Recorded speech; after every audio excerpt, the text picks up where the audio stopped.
Olá pessoal, tudo bem? Nós estamos aqui hoje para mais um vídeo do nosso canal Alergia Alimentar Descomplicada com o Dr. Gesmar.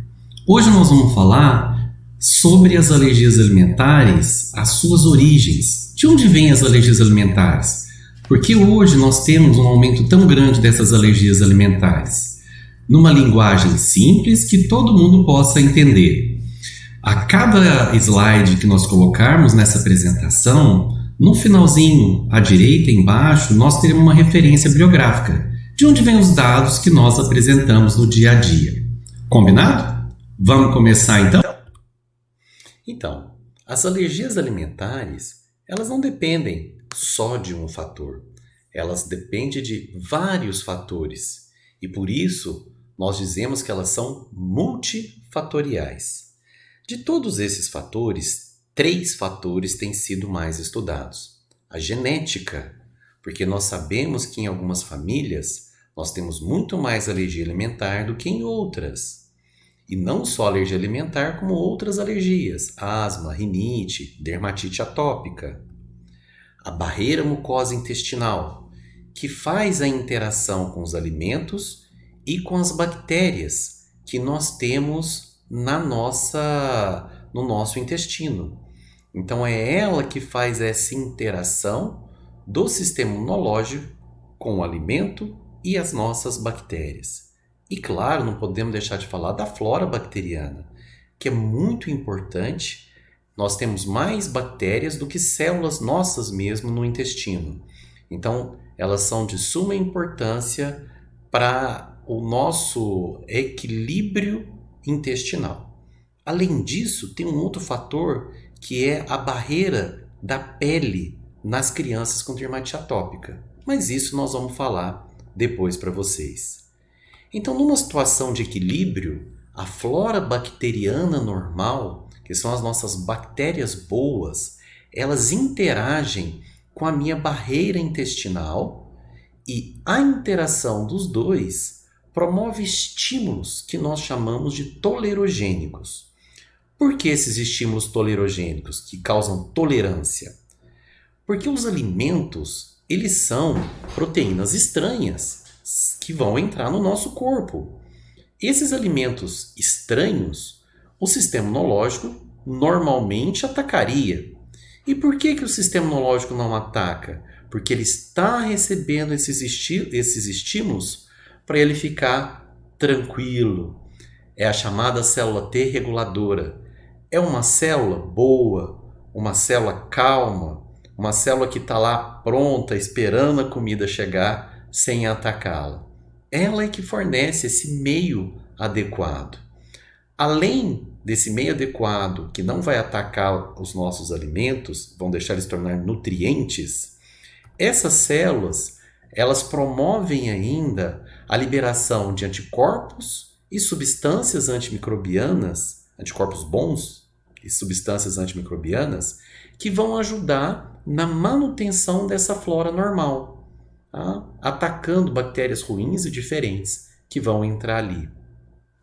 Entretanto, em algumas situações, nós temos o aumento das bactérias ruins. Então elas começam a predominar em relação à nossa flora bacteriana. Isso acontece por infecções intestinais, isso acontece por uso de antibióticos de largo espectro que matam as bactérias boas. Isso acontece por um determinado tipo de alimentação inadequada por tempo prolongado, entre outras coisas. Ou ainda, nós podemos ter alterações da minha barreira epitelial, da minha barreira mucosa. Então, essa minha barreira mucosa sofrer lesões.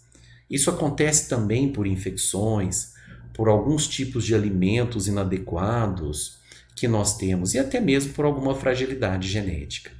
Em associação dessas duas coisas, o nosso sistema imunológico se vê frente a uma alteração e essa alteração precisa ser corrigida. Então, aquela minha célula T regulatória, ela dá lugar a um linfócito reativo, que tem que efetivamente tomar providências para poder combater esses problemas e voltar à situação de normalidade. Então, esses meus linfócitos reativos, na grande maioria das vezes, eles vão ficar aí de forma temporária.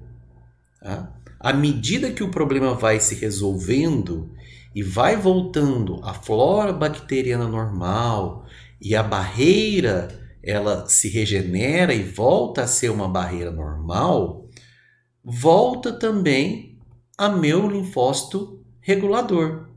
Então, esse meu linfócito regulatório, T regulador, ele vai voltar a fazer aquelas substâncias antimicrobianas e aí o meu problema vai se resolvendo e volta ao equilíbrio. Muito bem. Entretanto, em algumas situações, alguns indivíduos têm uma predisposição genética. E esse meu linfócito T, que era realmente um linfócito T reativo, ele não se desativa. Ele mantém ativo de forma persistente. Isso pode gerar problemas. Isso pode gerar não só alergias alimentares, mas também doenças inflamatórias intestinais e outras alterações no intestino. Nós aqui estamos tratando da alergia alimentar. Então, se eu tenho a predisposição genética das alergias alimentares, posso, em algumas situações, desenvolvê-las. Então, nesse momento da mucosa inflamada, se eu tenho contato com proteínas alergênicas, eu posso realmente gerar uma resposta exagerada e que vai ter uma memória e ser duradoura. Essas respostas podem ser pela produção de anticorpos da classe IgE, e aí nós temos as alergias IgE mediadas, que são as alergias mais comuns e mais graves, que podem levar o indivíduo a reações anafiláticas, que podem também levar à morte, claro. Nós ainda temos um outro tipo de resposta exagerada que nós chamamos de não IgE mediadas, onde nós temos células que são reativas. Essas células reativas, elas vão levar principalmente a sintomas gastrointestinais, cólica, distensão, gases, diarreia e, consequentemente, um mal-estar e desconforto para o paciente. Dentro dos alimentos mais comuns, nós temos na infância o leite, o ovo, a soja, o trigo, principalmente porque nos primeiros meses de vida, a criança, não que ela tenha uma alteração grave, mas é que a barreira dela ainda é imatura. E essa barreira imatura permite, e uma flora que ainda está sendo formada, permite com que ocorra a sensibilização aos alérgenos de maneira mais fácil. Quais alérgenos? Aqueles que o bebê vê, principalmente a proteína do leite de vaca. Tá?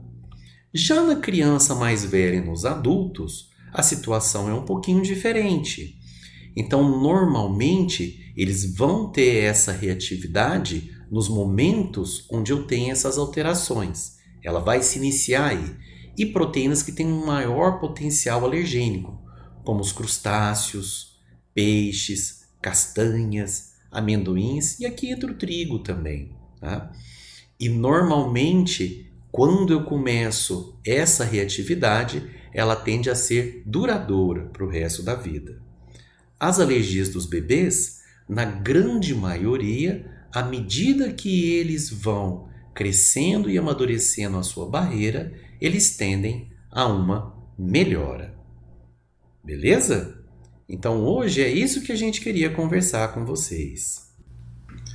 Pessoal, se vocês tiverem curtido, dê um like no nosso canal, inscreva-se e alerta o sininho para que vocês possam receber o próximo vídeo que nós vamos colocar. Nós vamos preparar coisas especiais para vocês nesse período. Um grande abraço.